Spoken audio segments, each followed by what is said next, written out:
Namaste and peace, everybody. Thanks for being here with me. Hey, Susie. Hi, Lynn. Welcome to Monday morning meditation. Early, early, early for some of you all, but late in the day for others across the pond over there in the Atlantic. Well, I mean, England. So, pride makes us artificial, and humility makes us real. Let's try that again with another word. Pride makes us artificial, and humility makes us authentic. Thomas Merton. Thomas Merton was an American Trappist monk, writer, theologian, mystic, poet. I think he wrote 50 books worth reading, Seven Story Mountain in particular. He was a social activist and a scholar of comparative religion. And think he tried to become a Buddhist monk before they rejected him, and he became an American Trappist mystic. Quite the American mystic. What a man. Anyway. Pride makes us artificial, and humility makes us real or authentic. At its best, pride can be a reasonable and justifiable sense of one's self worth, but it also means a sense of maybe having a high or inordinate opinion of one's dignity, importance, merit, or superiority. In the latter, pride is a shield against the world to prevent being seen on the inside, and it's a defense against one's true nature. Pride just doesn't work on the exterior. Pride works against us on the interior. And that's what we're talking about today. And spiritual pride, and here's the problem, spiritual pride might be the most worst, the worst type of pride there is, because it judges someone else's, not only their inferiority, but their inferiority spiritually, which is the opposite of true spirituality. True spirituality, true connectedness and union. I'm going to turn down those speakers so you don't have to hear the dinging of the bell. True spirituality sees the other as equal, not as less than. Spiritual pride is the opposite of humility.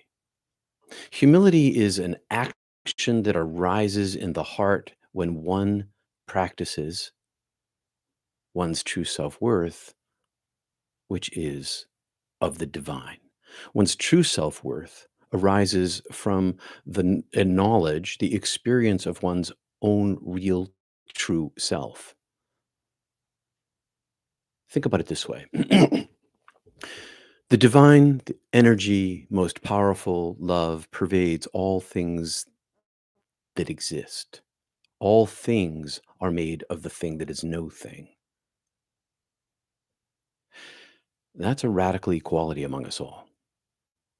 When one sees oneself in relationship to the divine, all powerful, all knowing, omniscient, omnipresent, then one sees equality among everything, not superiority. Pride makes us artificial. You've met artificial people, plenty of them in the world. They have a shield. They project a sense of superiority. But this is different than meekness. Humility is not meekness. Humility isn't humiliation. Prideful people humiliate other people because it raises their status in their own eyes and maybe in the eyes of their peers. But humility is very different than humiliation. Humility, as it turns out, is strength and courage. Humility allows one to risk one's life for someone else. I read an article this morning about the Hurricane Ian and how this woman, this sister, this daughter, went back and braved the floods to save her handicapped brother, risked her life to save someone else. That's humility. That's placing the other above oneself. That took courage, that took strength and determination. Humility is not being humiliated. It's just the opposite of that. By diving inside oneself, by stripping away the egoic mind, the egoic self, the self identity, one finds inside oneself this truth, capital T, of who one actually is. And that eliminates judgment of others, or it certainly damps it down. It damps it down to such degree that you get to see yourself as authentic. You see your true, authentic self, and then you see the true, authentic self of the other in front of you through the shield of their pride. And then one can approach even the most prideful, superior people with a radical equality because one no longer feels less than, one feels equal to, not in terms of social status or wealth or whatever it happens to be. Spiritual pride, spiritual prowess is what I meant. One sees this radical equality and then approaches the person with that sense of self.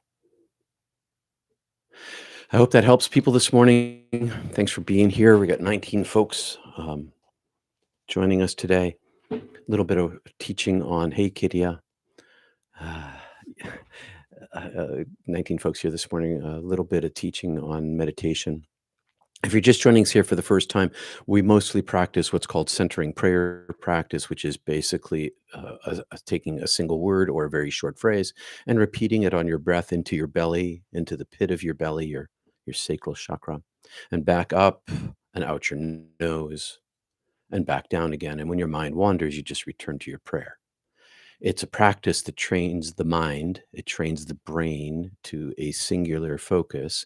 And in this practice of singular focus, where word and breath align, one's monkey mind stops. And that's the point, to stop and train the mind to stop and to be able to enter into the silence. There's a lot more to it than that. All right, my friends who've been here for a while, when you breathe into your sacral chakra, hold it there for a moment. And then as you ascend back up your spine, take your breath and stop it at each chakra where you think each chakra is on your back as you ascend. And if it takes 3 breaths to get up there, and now you're up to your heart chakra, that's okay. Breathe in your heart chakra again. Continue the steps up. So what you're trying to do is feel the place where each chakra exists without ideas about what it is, about what they are. Just stopping a short time on each space. Just stop a short time on each space as you ascend your spine or as you go up in your interior with your breath and out up to your third eye and back down again. What I'm trying to have you do here is experience the space of each chakra and connect them to each other. Because not only are they these, well, planal things and balls and tubes, they are also connected on the vertical and on the vertical. All right, so I hope that helps everybody. Hey, Maggie over there in Scotland in Yves, you look tired, bro. Yeah, yesterday was a thanks, man. It was a long day yesterday, a lot going on, and I am tired, but I'm okay. But thanks for asking. Appreciate that. I did sleep well, though. All right, so let's set the timer for 20 minutes. You know, we meditate together, as you probably know, because there's more power when we meditate together. There's more energy between us. There's more strength of spirituality because of this energetic nature of the divine that pervades all things. I am there, said Jesus, when 2 or 3 are gathered. I am there. This magnification of our divine selves strengthens each other in our practice. That's why we practice together. All right. Thanks for liking the video. Thanks for subscribing. I'm going to pop on my mask here because I like to tamp down the light. I have my blanket in place. I'm going to start the timer. And we begin with 3 ohms to kind of set us into our body. We breathe into our bellies and our lungs at that time, filling our bellies first and then our lungs. And then when we're actually in our centering prayer practice, we just breathe into our abdomens, into our diaphragm, pardon, yes, into our diaphragm and let our lungs fill naturally so we don't raise our shoulders in our meditation. Here we go.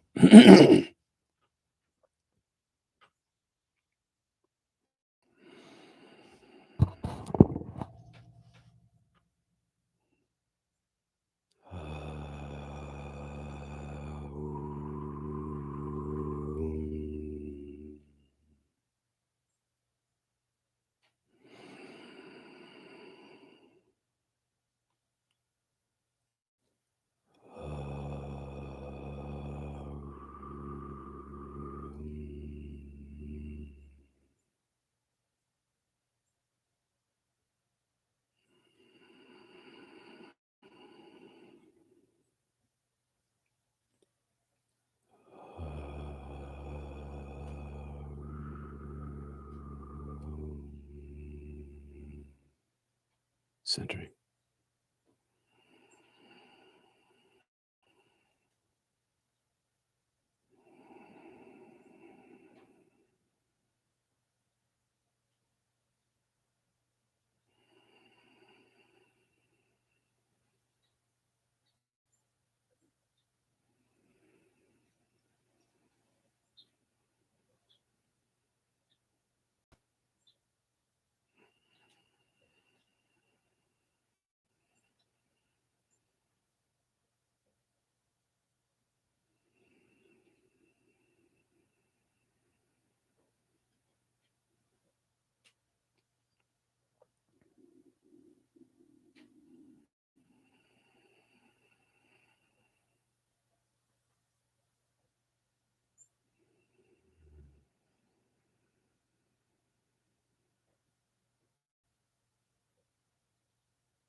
Thanks for joining me here this morning.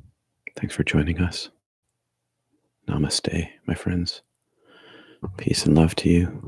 Abundance right back to you, Maggie. Peace to all, says Kristen. Thanks for your support. Your contributions make this possible. Panagore.love. Thank you. Peace and love to you all. Namaste. See you tomorrow at our Zoom link, 9 a.m. Eastern Time, live. Sign up at peterpanagore.love for a subscription to get the link to that. We go much deeper. Peace and love, everyone. See you soon.